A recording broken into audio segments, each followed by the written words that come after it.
can make a difference. Let's stand together. Share your gifts with the world that's waiting for a chance that we're all creating. It's the moment for our greatness. Let's stand together now. Oh yeah, oh yeah, yeah.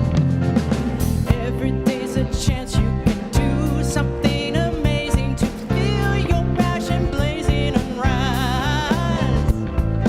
Paint with every vision and dance in new directions. Explore to new heights in your mind. I will live up with you today. Lift up my voice and boldly say, we are the ones we've been waiting for. Living dreams of the highest calling, with the hope of a new day dawning.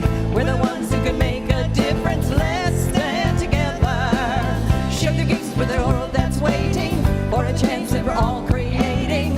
It's a moment for our greatness. Let's stand together now. Let's stand together. We're standing all as one. Yeah. One dream. One dream. One voice. One voice. One heart. One heart. One world. One world. One dream. One dream. One voice. One heart. One heart. One world. One dream. One voice. One heart. One world. Live your dream of your highest calling. Be the hope of a new day dawning. We're the ones who can make a difference. Let's stand together. Share your gifts with the world that's waiting for the change that we're all creating. It's a moment for our greatness. Let's stand together.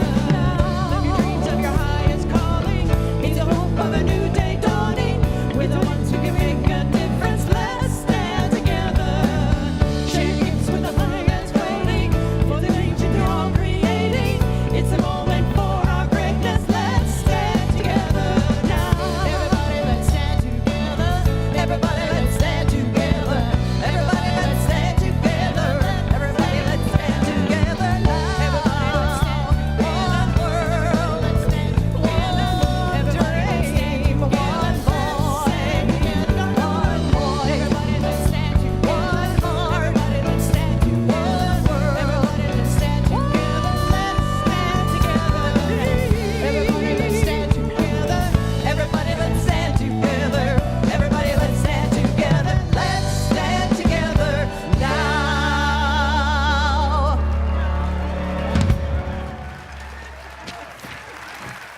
Emma Curtis Hopkins said that whatever we call to ourselves will eventually show up in our life. And we call something to ourselves by giving our attention to it. We call something to ourselves by just noticing. So if you notice a problem, how many of you are excellent at handling problems?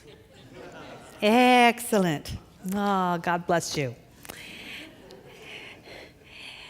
If we want to start putting our attention on love, we will draw love to us. I'm teaching a class on mysticism, the mystical way of universal unfoldment. And some people were just loving something. They were loving a person, they were loving a group, they were loving who was unlovable. For instance, one person, I can't even tell this story because I don't want to give it away, but they were taking on people that you might find unlovable and loving them.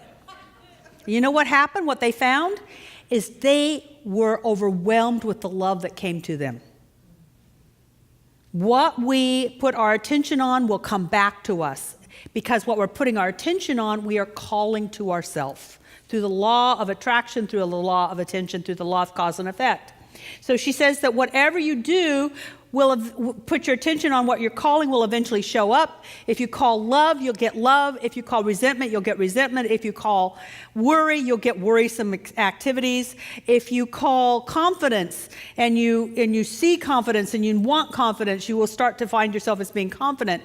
And and then she says, if you call prosperity, obviously you will gather prosperity and attract prosperity, but it will not be permanent prosperity. It will not be hot prosperity unless you know how to share it with others. Thus, I teach this once a year because, frankly, I like my prosperity, and I like it hot. Some like it hot, I like it hot, which means that it's always working. It's not cool kind of intellectual prosperity, it's a hot prosperity, and that's what I want. So I teach what I know, and if I don't know it, I don't teach it, and as I learn new things, I will share new things. But let me just say this right up front. Prosperity is a way of living and thinking. It's not stuff. Poverty is a way of living and thinking, and it's not stuff.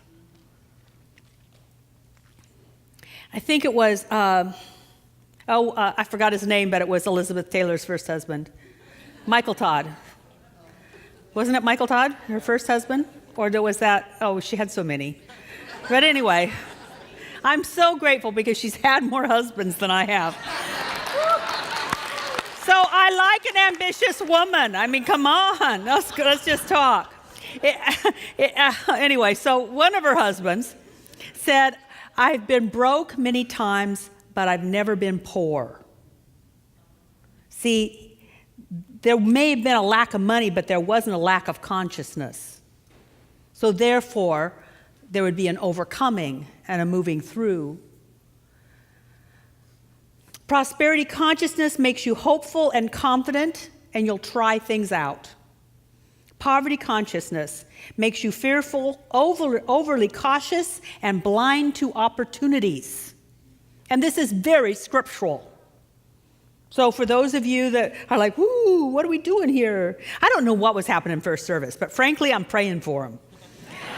Because I started talking this way and they all were going, or it could have just been a lack of caffeine, but I don't think so. So this is incredibly scriptural, and it's the scriptures based on the Gospel according to Thomas. And the Gospel according to Thomas, it's believed by Bible scholars, is probably one of the documents that is closest to what Jesus probably said. And I could go into a whole thing about that. Take a Bible class from me someday. But the Gospel according to Thomas and the Q document, which is also another class, were the two documents that were closest to what he said.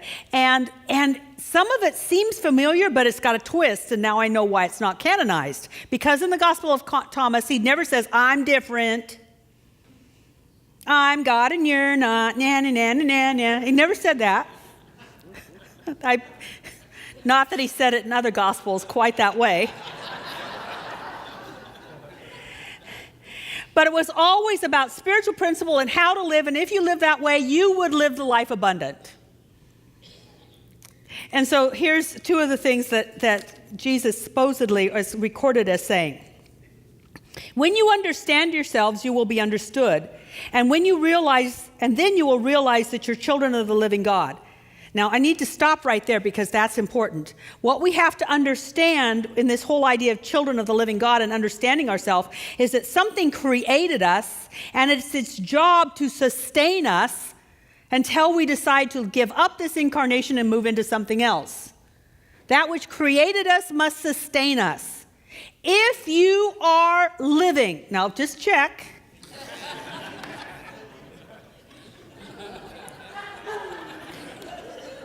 It is the universe's obligation to sustain you in that life.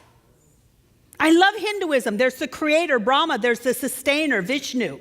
And then there's the destroyer, Shiva. But the sustainer doesn't get a lot of attention in our Judeo-Christian philosophy. We say that God taketh away and God giveth, but we don't say that God sustaineth unless you really look at the scriptures in a different way. And it is obligated to sustain its creation because it is its creation. And nature is sustained unless human mind gets in the way. And we can get in the way.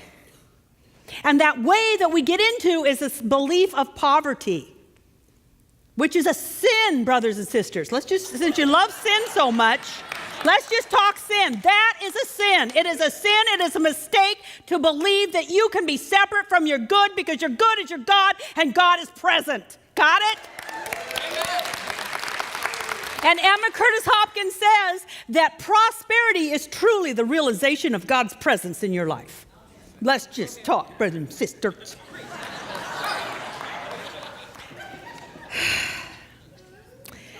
So let me go on to say, I'm not even done with this scripture yet.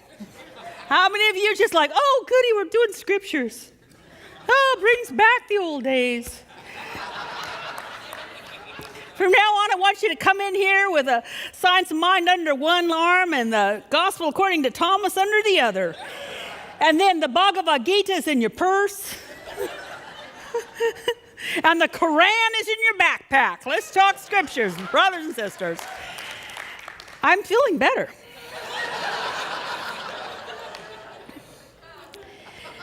It's the Diet Coke, it's true. So going on with this scripture, if you do not know yourselves, you will exist in poverty, and you, in fact, are that poverty. Because you've got that consciousness inside of you, and you're going to see it everywhere, and you're going to create it in your life, and you're going to be the infection that gets to other people, family and friends. He goes on to say in another verse, when you give rise to that which is within you, which is that experience of you being connected to God, that which is within you will save you. You want to know how to be saved? You've got to let that deep, deep, deep felt sense of your oneness with the divine rise up in you. Because we all have it. If you really listen and you get outside your little babbly brain, how many know you have a babbly brain? It babbles, right?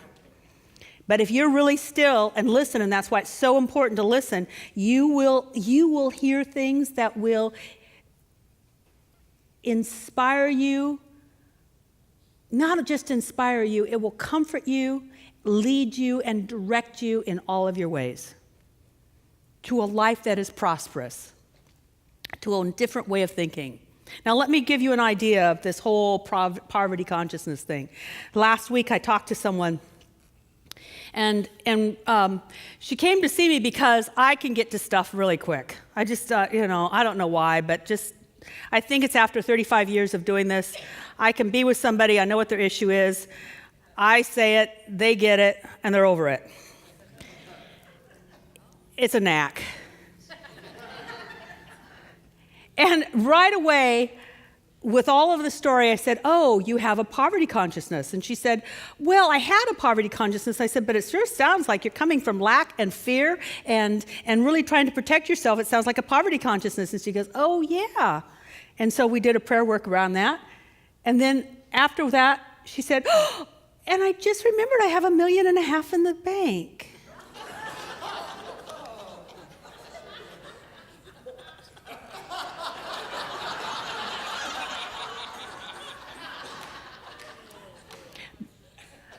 Prosperity is not what you have, it's how you think. Poverty is not what you have, it's how you think.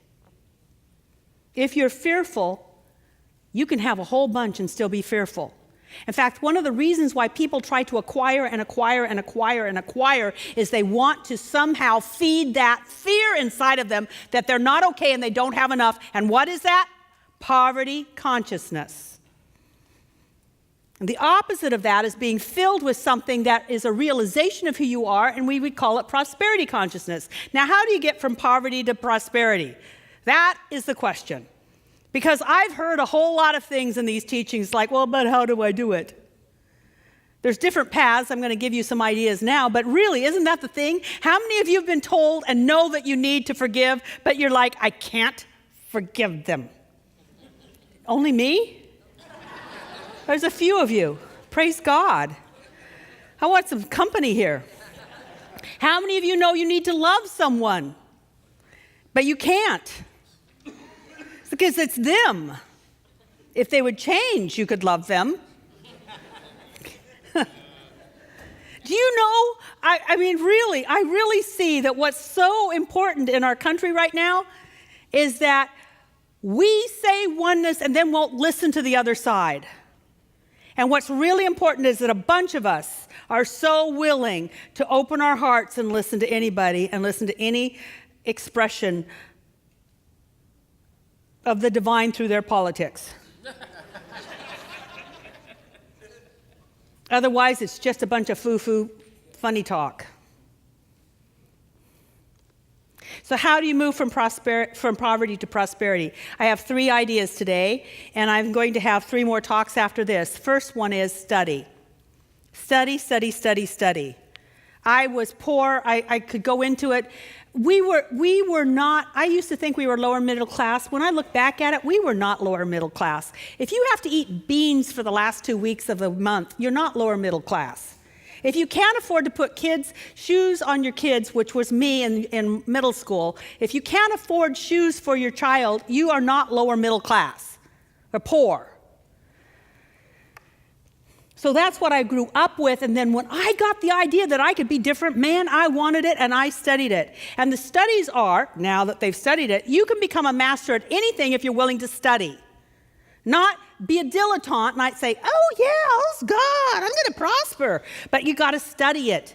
You have to study those who have done it. You have to pay attention. You have to watch your thoughts. I studied it because I wanted it. I really wanted it. I made it the first 3 to 4 years that I lived in Eugene and was in a Science of Mind church. I studied. I started out with Catherine Ponder's Dynamic Laws of Prosperity. And as I've said before so many times, I made more money every time I read just the first 4 chapters. I don't even know what the rest of the chapters are. But I'd read the first 4 chapters and I would get a bump, or I'd get unexpected money, or I'd get a raise, or I'd get a bonus. And it worked, and I kept working it. Catherine Ponder bases her works on Prosperity by Charles Fillmore, so does Eric Betterworth. And if you want to even simplify it even more, Edwin Gaines has a book. It's simplification, it's the same principles, but if you start to apply them, they're going to start to work you.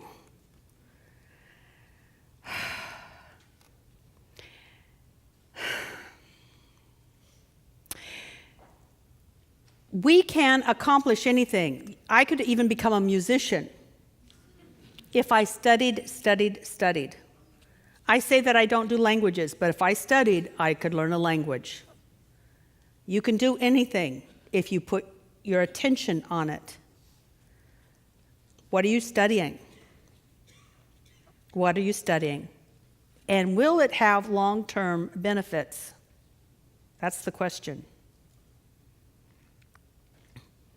Then, second thing, I turned up my faith.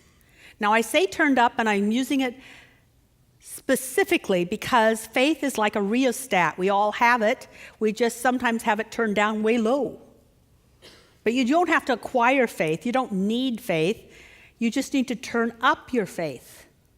According to Christian mysticism, we actually have a faith center in our physical body. And it's located, put your hands right here. Oh, some of you have done this before. Crown chakra, middle of the forehead, where those two meet is the pineal gland. The pineal gland is the center for faith, and it can be turned up by just imagining more and more light in the center of what you would call your brain.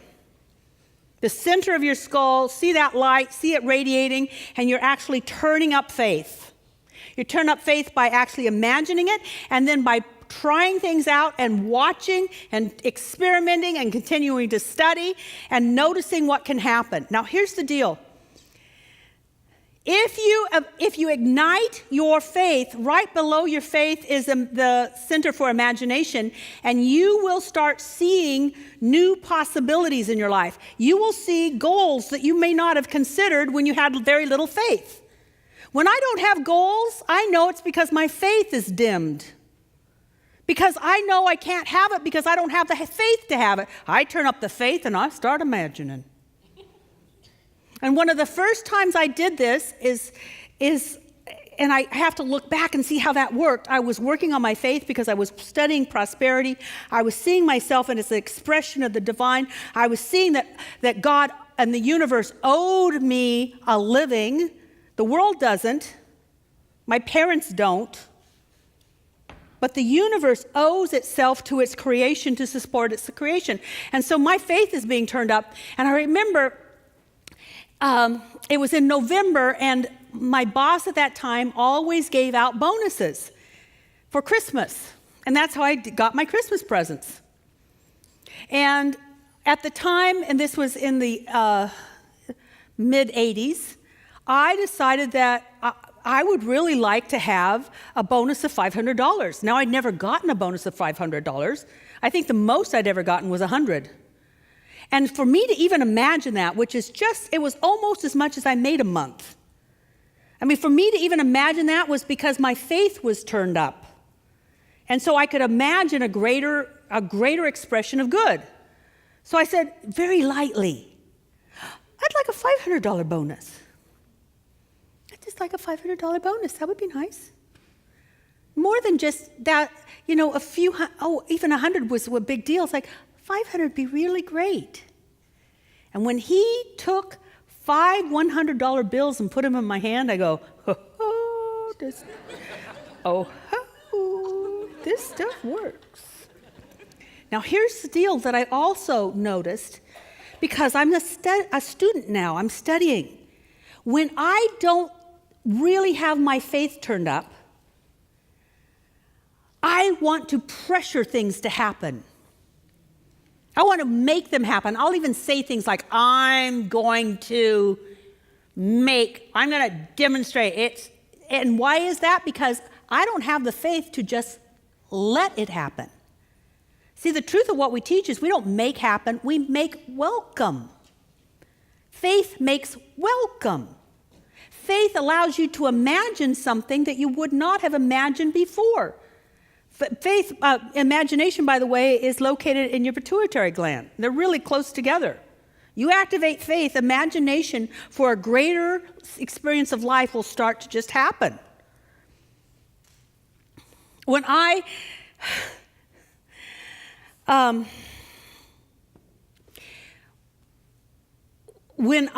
am desperate, and there have been times I've been desperate, luckily I'm remembering that I should not work at the level of sex, I should work at the level of my faith. And here's the prayer for that. This also comes from Emma Curtis Hopkins. I have faith in God. I have the faith of God. Now, as we put this up, notice that the faith of God, that faith is capitalized because it is an attribute of God. You were born with it. You were born with that faith. Just like you were born with lungs. Everybody have lungs, right? Check. Just take a deep breath. Let it out. You were born with lungs. You were born with faith. Now you can just shallow use your lungs, or you can take a deep breath. You can shallow use your faith, or you can turn that puppy up. I have faith in God. I have the faith of God, meaning I am allowing that faith of God to be active in my life. And last year, when my faith was so down, and I knew it was down because all I could study, all I could pay attention to was all the things I needed to overcome. And when I turned up the faith, I imagined different outcomes. I prayed differently, and honestly, in so many areas of my life, it was transformed. So, let's say this together. I have faith in God. I have the faith of God. Now turn it up, up, up, up. I have faith in God. I have the faith of God. I have the faith of God. Try that on over and over and over until you start to just see that things could be different. Third thing to do. So the first one is make it a study. Second, turn up your faith. The third, use the power of your imagination. And imagination is closely linked to faith. Not to just see what you want, but see yourself as the kind of person who could have what you want when you want it. Because it's not about having stuff, it's about when you need it, it can show up. And so there's complete confidence. If I need a thing, it'll show up. Why have a bunch of stuff if you don't need it? But it's really nice that if you want it, it can show up. I call this, in a way, instead of imagination, I call it I am a nation. I am a nation. I am that. In a way, it's like I am nation, like they have alto nations. I don't know why alto gets their own nation and not sopranos, but I've heard the choir talk about alto nation. Yeah, part of, yes. What are the sopranos? Soprano country wannabe? I don't know. But I kind of understand, it's like when I was really getting this, is that when you really move into the I am, I can understand why Ricky Byers-Beckwith wrote the song, in the land of I am, more than I can be, I am. More than I want to be, I am. Because in that place, you can say I am, and you are inspired by something that is igniting you to live the life you were created to live. I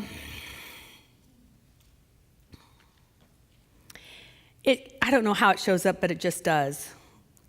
Heather Lane McCann, who is my former executive assistant, used to say, well, I can tell you're going on a trip because all this money's coming in.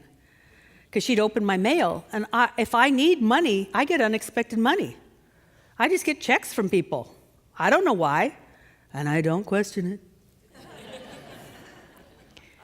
But it shows up because I am prosperous. I can move forward, hopefully. I can have confidence. Recently, there was something that I wanted to gift, to support another person. And it was a big chunk of change. And I went ahead and did it. And I said to Monica, my new executive assistant, I said, you know, this is good for them. This must be good for me. And there's a good for me, and there's money to pay for this. And I really ought to have it. And my good is my God. And my God is present. And the next day, I got the money that would pay for the gift I gave times 5. Times 5. You have to get that you are the place where this shows up.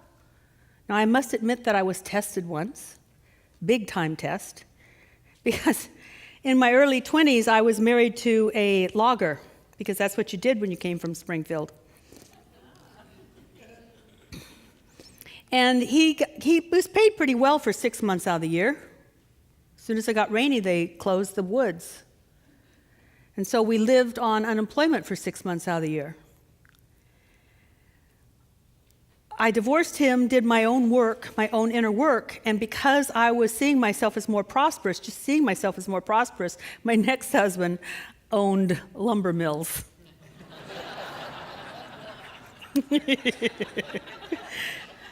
I guess that's the other thing you do and get when you come from Springfield. Now, here's the deal. He supported me through ministerial school. I got my first church in Salt Lake City, and because we had different dreams and visions of the future, we were really a divergent thing. So it wasn't that there was any lack of love, but I saw my future going one way, and he saw his future going another way, and so we decided to get divorced.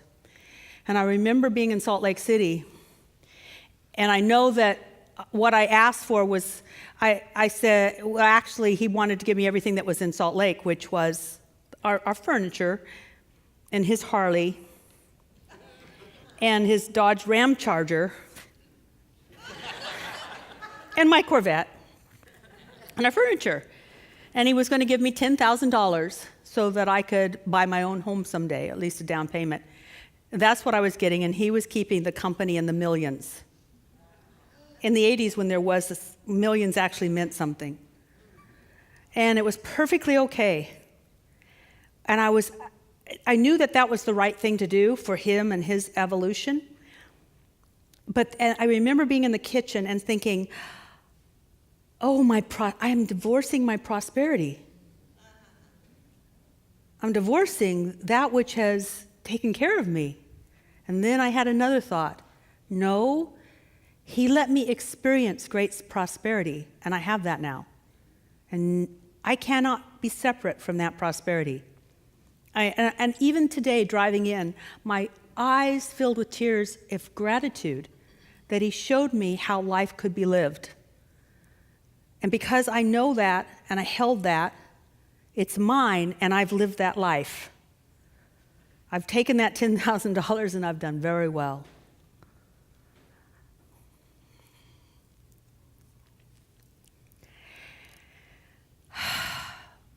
The talk title, and I'm getting around to it finally, the talk title is The Apple or the Tree. I do want to be the apple or the tree. If we're always seeking apples, we'll always be hunting and gathering. And we'll be afraid that somebody will get there before us, and we'll be afraid that somebody will take our apples from us. Because, there's a limited amount of apples. But if you're the tree, you know that when you need it, you will take from the ground water, which is another word for spirit, water, and you will take from the air, you will breathe that in, which is inspiration.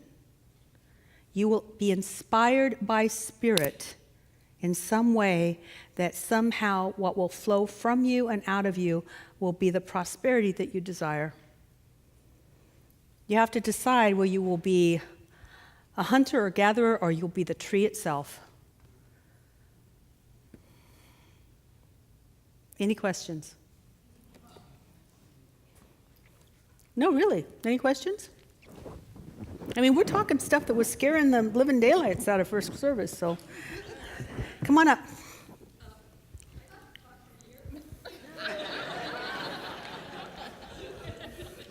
Well, the reason is that we have this recorded, and so somebody may be watching that's going to be totally transformed by your sharing. On my hand for going up.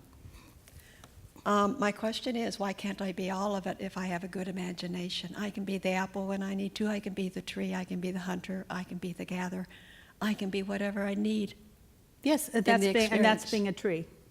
If you can create whatever you need, that's a tree consciousness. If you need to have your husband have a raise so you can do well, that's apple consciousness. So even though you get it, there may be some other people who still think that they are the effect of their salary, or their retirement, or their 401k. And as long as we're thinking that way, we have apple consciousness. But when we know that that something can flow through us in ways that we had not even imagined, that's tree consciousness. So yes, you can do it all. Okay, thank you. All right, who else has a question? Oh, come on. Really?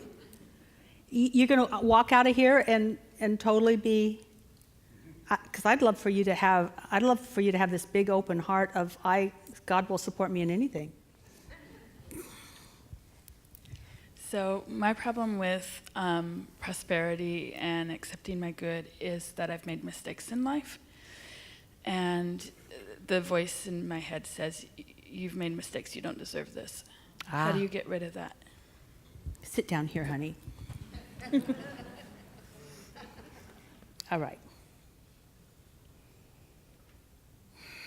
So first service a couple of weeks ago, I healed Wendy Pinder, so we're going to heal you. And in so doing, hopefully everybody else will be healed too. All right? Ready for healing? How many of you have made a mistake? How many of you have made a really big mistake? Totally screwed up your life? No, really. How many of you have done those? I mean, really. I think of them constantly. You know what that's called is regret, and regret is a sin, and a sin is a mistake. And the mistake is not in the mistake. The sin is in thinking that it was a mistake. What if everything was for your good and you reframed everything and said, okay, Since God's in charge, and I know your ego says, God's not in charge. I'm in charge. I make mistakes and I'm bigger than God. I mean, really, don't we do that? Yeah. When we say we make a mistake so big that God can't bless us, aren't we somewhat saying we're bigger than God? Yeah. God, what if God is sneak-like and is blessing us even in spite of what we call mistakes?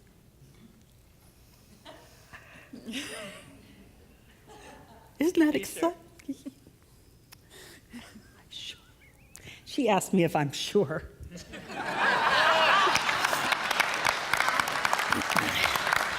No, I'm lying through my teeth, girl. But think about it. You're up here because how many of you have done this?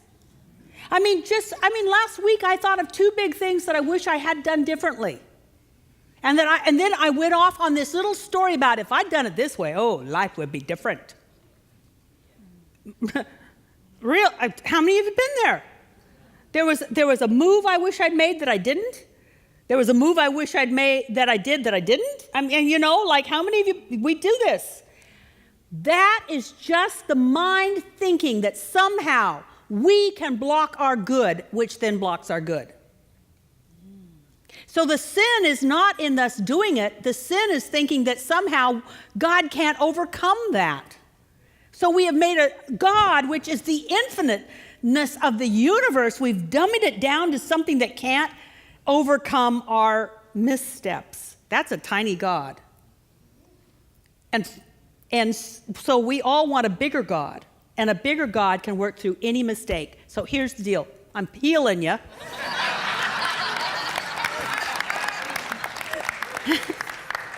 And here's what I want you to know. If you choose, and this is all in that choice, it's like me being in the kitchen and deciding that my prosperity was not my ex-husband. If you choose to, you can, and then all of you can. Decide that God can do something amazing out of everything that you have called a mistake. Are you willing to do that? Yes. Is your God big enough for that? Yes. Because if it's big enough for that, it doesn't matter. You let something come to mind and go, wow, I was right on. Looked stupid at the time, but now I understand that God is going to do something powerful and wonderful through that. Because we dam ourselves. A dam is that blocks the flow. We dam ourselves by thinking that we have done something that we cannot overcome. You're right, you can't, but God can. Mm-hmm. And so this is when we all burst into song. My God is an awesome God. It reigns in the universe. And then people that can sing well, blah, blah. My God is an awesome God. My God is an awesome God. It reigns. And then we go on and sing, and then you feel healed, right? Rivers and wisdom. Power and growth, my God is an awesome God. Thank you, dear. Thank you.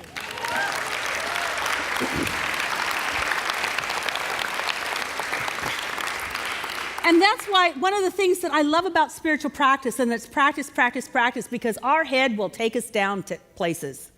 Our ego wants us to stay safe, but safe can be small. And the presence of God wants to push us into new territory and new expressions of life. And Jesus called it life abundant, not life mediocre. I've come that you might have life mediocre.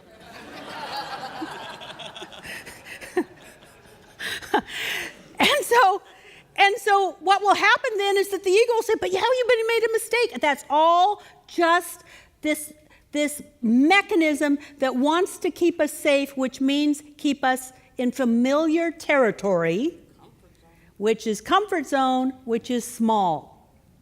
And if you continue to hang out at places like this, around people like this, Spirit will continue to push you into new realizations of yourself. It just happens. I think that's prayer enough, and so it is.